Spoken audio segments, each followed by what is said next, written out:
So ಇದು ಗೀತಾ ಶಿವರಾಜ್ ಕುಮಾರ್ ಮತ್ತು ಶಿವರಾಜ್ ಕುಮಾರ್ ಅವರ ಪ್ರತಿಕ್ರಿಯೆ. ನಮಗೆ ಗೊತ್ತಿಲ್ಲ ವಿಚಾರ, ಸೊ ವಿಚಾರ ಗೊತ್ತಾದ್ಮೇಲೆ ಮಾತಾಡ್ತೀನಿ ಅನ್ನುವಂಥದ್ದನ್ನು ತಿಳಿಸಿದ್ದಾರೆ. ನಮ್ಮ ಜೊತೆಗೆ ನಮ್ಮ ಪ್ರತಿನಿಧಿ ಜಗೀನ್ ಜಾಯ್ನ್ ಆಗಿದ್ದಾರೆ, ಹಾಗೆ ಮಂಗಳ ಕೂಡ ಜಾಯ್ನ್ ಆಗಿದ್ದಾರೆ. ಮಾತಾಡ್ತಾ ಹೋಗೋಣ. ಮೊದಲಿಗೆ ಜಗೀನ್, ಈಗ ವಿಚ್ಛೇದನಕ್ಕೆ ಅರ್ಜಿ ಸಲ್ಲಿಸಿದ್ದಾರೆ ಅನ್ನುವಂಥ ಒಂದು ವಿಚಾರ, ಒಂದು ಕೋಇನ್ಸಿಡೆನ್ಸ್, ಬಹುಶಃ ನೀವು ಕೂಡ ನೋಟ್ ಮಾಡಿರೋ ಹಾಗೆ ನಿವೇದಿತಾ ಚಂದನ್ ಯಾವಾಗ ಅರ್ಜಿ ಸಲ್ಲಿಸಿದ್ರು ಅವತ್ತೇ ಅರ್ಜಿ ಸಲ್ಲಿಸಿದ್ದಾರೆ ಅನ್ನುವಂಥದ್ದು ಬಗ್ಗೆನೂ ಕೂಡ ಸುದ್ದಿ ಇದೆ. ಬಟ್ ಏನ್ ಕಾರಣ ಅನ್ನುವಂಥದ್ದೇನಾದ್ರೂ ಗೊತ್ತಾಗ್ತಾ ಇದೆಯಾ ಜಗೀನ್? ಹಾಗೆ ಪರಸ್ಪರ ಒಪ್ಪಿಗೆ ಮೇರೆಗೆ ಇಬ್ರು ಕೂಡ ಬಂದಿರುವಂಥದ್ದು ಅಥವಾ ಕೇವಲ ಯುವರಾಜ್ ಕುಮಾರ್ ಮಾತ್ರ ಅರ್ಜಿಯನ್ನು ಸಲ್ಲಿಸಿದಾರ? ಏನ್ ಕ್ಲಾರಿಟಿ ಸಿಗ್ತಾ ಇದೆ ಈಗ ಸದ್ಯಕ್ಕೆ ಜಗೀನ್?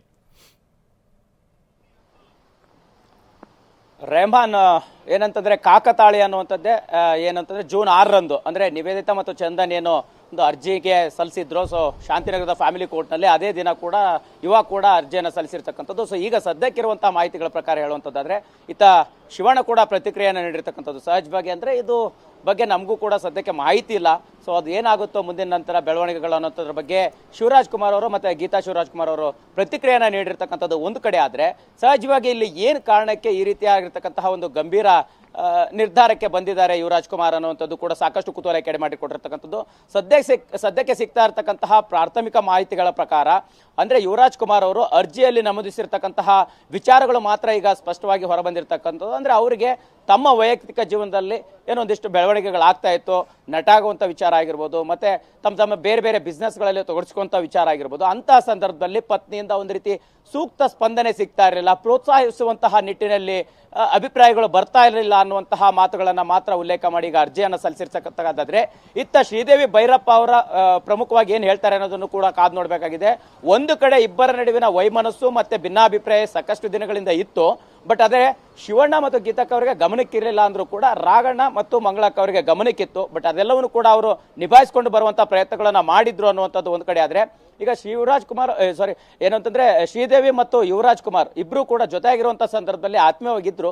ಬಟ್ ರನ್ ಆಂಟನಿ ಸಿನಿಮಾ ನಿರ್ಮಾಣದ ಸಂದರ್ಭದಲ್ಲೂ ಕೂಡ ಅವರು ಆತ್ಮೀಯವಾಗಿ ತೊಡಗಿಸ್ಕೊಂಡಿದ್ರು. ಬಟ್ ಈಗ ಈ ಹಂತಕ್ಕೆ ಅವರು ಶ್ರೀದೇವಿ ಯಾವ ರೀತಿಯ ಕಾರಣಗಳನ್ನು ಕೊಡ್ತಾರೆ ಅನ್ನೋದನ್ನು ಕೂಡ ಕಾದು ನೋಡ್ಬೇಕಾಗುತ್ತೆ. ನಾವು ಕೂಡ ಈಗ ಅವರ ನಿವಾಸದ ಬಳಿನೇ ಇದ್ದೀವಿ. ಸೊ ಈಗ ಒಳಗಡೆ ರಾಘಣ್ಣ ತಮ್ಮ ಕೆಲವು ಆಪ್ತರ ಜೊತೆ ಮಾತುಕತೆಯನ್ನ ಮಾಡ್ತಾ ಇದ್ದಾರೆ. ಹೀಗಾಗಿ ಅವರು ಅಧಿಕೃತವಾಗಿ ಯಾವ ರೀತಿಯ ಕಾರಣಗಳನ್ನ ಹೊರಗಡೆ ಹೇಳ್ಕೊಳ್ತಾರೆ ಅನ್ನೋದನ್ನು ಕೂಡ ಕಾದು ನೋಡ್ಬೇಕಾಗುತ್ತೆ. ರೆಹಮಾನ್. ಓಕೆ ಜಗನ್, ಹೋಲ್ಡ್, ನಾನು ಮಾತಾಡ್ತೇನೆ. ಏನೋ ಯುವ ಶ್ರೀದೇವಿ ವಿಚ್ಛೇದನಕ್ಕೆ ದೊಡ್ಡ ಮನೆ ಒಪ್ಪಿಲ್ಲ ಅನ್ನುವಂಥ ಒಂದು ವಿಚಾರ. ಯಾಕಂದ್ರೆ ಮನೆಯವರಿಗೆ ಯಾವುದೇ ರೀತಿಯಾದಂಥ ಇದ್ರ ಬಗ್ಗೆ ಒಪ್ಪಿಗೆ ಇಲ್ಲ.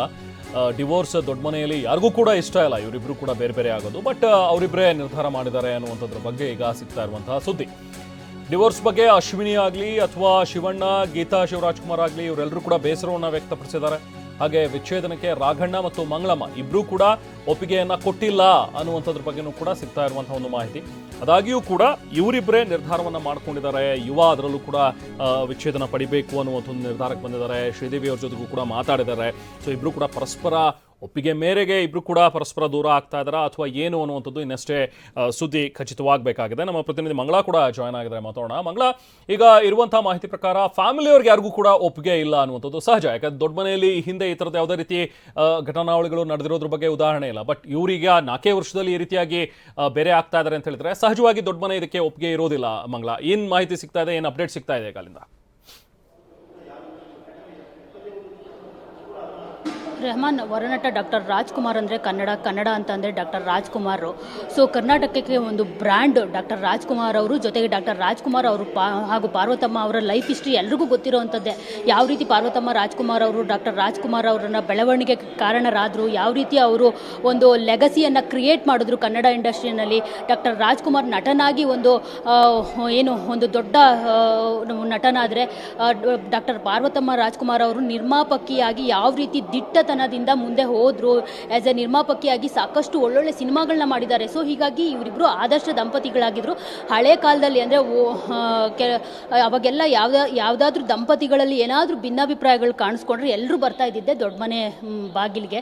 ಸೊ ಹೀಗಾಗಿ ಅವರು ಎಷ್ಟೋ ದಂಪತಿಗಳನ್ನ ಒಂದು ಮಾಡಿ ಆಗಿನ ಕಾಲದಲ್ಲೆಲ್ಲ ಅವರು ಕಳಿಸ್ಕೊಟ್ಟಿರುವಂಥದ್ದು. ಈಗ ಅವ್ರ ಮನೆಯಲ್ಲೇ ಈ ರೀತಿ ಒಂದು ಬೆಳವಣಿಗೆ ಆದರೆ ನಿಜಕ್ಕೂ ಎಲ್ರಿಗೂ ಒಂದು ರೀತಿ ಆಘಾತನೇ.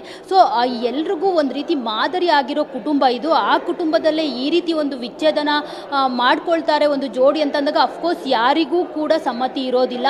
ಈ ವಿಷಯ ಏನಿದೆ ಅದು ಅಶ್ವಿನಿ ಪುನೀತ್ ರಾಜ್ಕುಮಾರ್ ಅವ್ರಿಗೂ ಕೂಡ ಗೊತ್ತು, ಜೊತೆಗೆ ಶಿವಣ್ಣ ಗೀತಕ್ಕ ಅವ್ರಿಗೂ ಕೂಡ ಗೊತ್ತು. ಎಲ್ಲರೂ ಕೂಡ ಒಮ್ಮೆ ಏನು ಯುವ ರಾಜ್ಕುಮಾರ್ ಜೊತೆ ಹಠ ಒಂದು ಚರ್ಚೆ ಮಾಡಿರುವಂಥದ್ದು ಇದು, ಅಂದರೆ ಡಿವೋರ್ಸ್ ಬೇಡ ಅಂತಲೇ ಅವರು ಕೂಡ ಹೇಳಿರುವಂಥದ್ದು. ಆದರೆ ನಮಗೆ ಬಂದ ಮಾಹಿತಿ ಏನಪ್ಪ ಅಂತಂದರೆ ಯುವರಾಜ್ ಕುಮಾರ್ ಅವರು ಈ ಬಗ್ಗೆ ಹಠವನ್ನು ಹಿಡಿದಿದ್ದಾರೆ. ಇಲ್ಲ, ನನಗೆ ಡಿವೋರ್ಸ್ ಬೇಕೇ ಬೇಕು, ಶ್ರೀದೇವಿ ಭೈರಪ್ಪ ಅವರ ಜೊತೆ ನಾನು ದಾಂಪತ್ಯವನ್ನು ಮುನ್ನಡೆಸೋದಕ್ಕೆ ಆಗೋದಿಲ್ಲ ಅನ್ನೋ ಒಂದು ಹಠವನ್ನು ಹಿಡಿದಿರೋ ಕಾರಣಕ್ಕೆ ಈಗ ಏನು ರಾಘಣ್ಣ ಆಗಿರ್ಬೋದು, ಮಂಗಳಮ್ಮ ಆಗಿರ್ಬೋದು, ಅವರು ಕೂಡ ಒಪ್ಕೊಂಡಿರುವಂಥದ್ದು. ಈಗ ಆಲ್ರೆಡಿ ಈ ಹಿಂದೆ ರಾಘಣ್ಣ ಜೊತೆಗೆ ಮಂಗಳಮ್ಮ ಕೂತು ಯುವರಾಜ್ ಕುಮಾರ್ ಅವ್ರ ಜೊತೆ ಮಾತನಾಡಿದ್ದಾರೆ. ಎಲ್ಲರೂ ಕೂಡ ಈ ರೀತಿ ಬೆಳವಣಿಗೆ ಆಗೋದು ಬೇಡ, ಏನೋ ಭಿನ್ನಾಭಿಪ್ರಾಯಗಳು ಬರೋದು ಸಹಜ, ಎಲ್ಲವೂ ಸರಿ ಹೋಗುತ್ತೆ, ಅಂದರೆ ಇವತ್ತಲ್ಲ ನಾಳೆ ಎಲ್ಲವೂ ಸರಿ ಹೋಗುತ್ತೆ ಅನ್ನೋ ಒಂದು ಮಾತನ್ನು ಅವರಿಗೆ ಹೇಳಿರುವಂಥದ್ದು. ಆದರೆ ಯುವರಾಜ್ ಕುಮಾರ್ ಅವರು ಪಟ್ಟು ಹಿಡಿದಿದ್ದಾರೆ ಅನ್ನೋ ಒಂದು ಮಾಹಿತಿ ಇದೆ. ಅಂದರೆ ಇಲ್ಲ, ನನಗೆ ಇನ್ನು ಶ್ರೀದೇವಿ ಅವ್ರ ಜೊತೆ ಹೊಂದಾಣಿಕೆ ಮಾಡ್ಕೊಳ್ಳೋದಕ್ಕಾಗೋದಿಲ್ಲ, ನನಗೆ ಡಿವೋರ್ಸ್ ಬೇಕೇ ಬೇಕು, ನಾನು ನನ್ನ ಲೈಫಲ್ಲಿ ಮೂವ್ ಆನ್ ಆಗಬೇಕು ಅಂತ ಅಂದ್ಕೊಂಡಿದ್ದೀನಿ,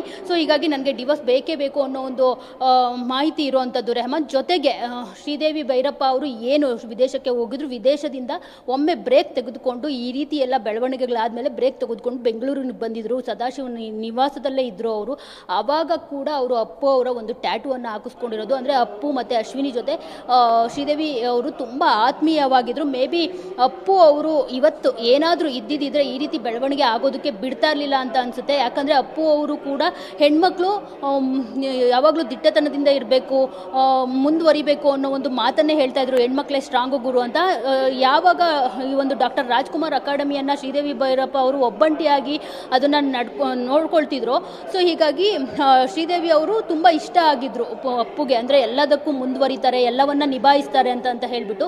ಸೊ ಮೇ ಬಿ ಅನಿಸುತ್ತೆ ಅವರು ಏನೇ ಭಿನ್ನಾಭಿಪ್ರಾಯಗಳಿರಲಿ ಅಪ್ಪು ಅವ್ರನ್ನ ಪ್ರೀತಿಸೋದನ್ನು ಮಾತ್ರ ಬಿಟ್ಟಿರಲಿಲ್ಲ. ಯಾಕಂದರೆ ಅಪ್ಪು ಅವರಂದರೆ ಇಡೀ ಕರ್ನಾಟಕಕ್ಕೆ ಇಷ್ಟ. ಇನ್ನು ಅವ್ರ ಮನೆ ಸೊಸೆ ಶ್ರೀದೇವಿ ಅವ್ರಿಗೆ ಮಾವ ಆಗಬೇಕು ಅಪ್ಪು ಅವರು, ಅವ್ರಿಗೆ ಇಷ್ಟ ಆಗದೆ ಇರುತ್ತೆ. ಸೊ ಆ ಟ್ಯಾಟೂನೇ ಕಾರಣ ಇದಕ್ಕೆ. ಅಂದರೆ ಫಾರ್ ಎವರ್ ಮತ್ತು ಈಗಲೂ ಕೂಡ ನನ್ನ ಜೊತೆ ಯಾವಾಗಲೂ ಅಪ್ಪು ಅವರು ಇರ್ತಾರೆ ಅನ್ನೋ ಒಂದು ಇನ್ಫಿನಿಟಿ ಸಿಂಬಲ್ ಹಾಕ್ಕೊಂಡು ಅಪ್ಪು ಅನ್ನೋ ಟ್ಯಾಟೂವನ್ನು ಹಾಕಿಸ್ಕೊಂಡಿದ್ದಾರೆ. ಅಂದರೆ ಮನೇಲಿ ಏನೇ ಆಗಲಿ ನಾನು ಅಪ್ಪು ಅವರು ಅಭಿಮಾನಿ ಅನ್ನೋ ಒಂದು ಪ್ರೂವ್ ಮಾಡಿದ್ದಾರೆ ಅವರು. ಸೊ ಮೇ ಬಿ ಇವತ್ತೇನಾದರೂ ಅಪ್ಪು ಅವರು ಇದ್ದಿದ್ರೆ ಯುವ ರಾಜ್ಕುಮಾರ್ ಅವರು ಅಪ್ಪು ಅವ್ರನ್ನ ಮಾತು ಕೇಳ್ತಾ ಇದ್ರು ಅಂತ ಅನಿಸುತ್ತೆ. ಈ ರೀತಿ ಬೆಳವಣಿಗೆ ಆಗ್ತಿರ್ಲಿಲ್ಲ ಅಂತ ಅನಿಸುತ್ತೆ. ಒಂದು ರೀತಿ ಬೇಸರ ರೆಹಮಾನ್, ಈ ರೀತಿ ದೊಡ್ಡ ಮನೆಯಲ್ಲಿ ಆಗ್ತಿರೋದು ಬೆಳವಣಿಗೆ. ಓಕೆ, ಥ್ಯಾಂಕ್ ಯು ಮಂಗಳಾ ಮತ್ತು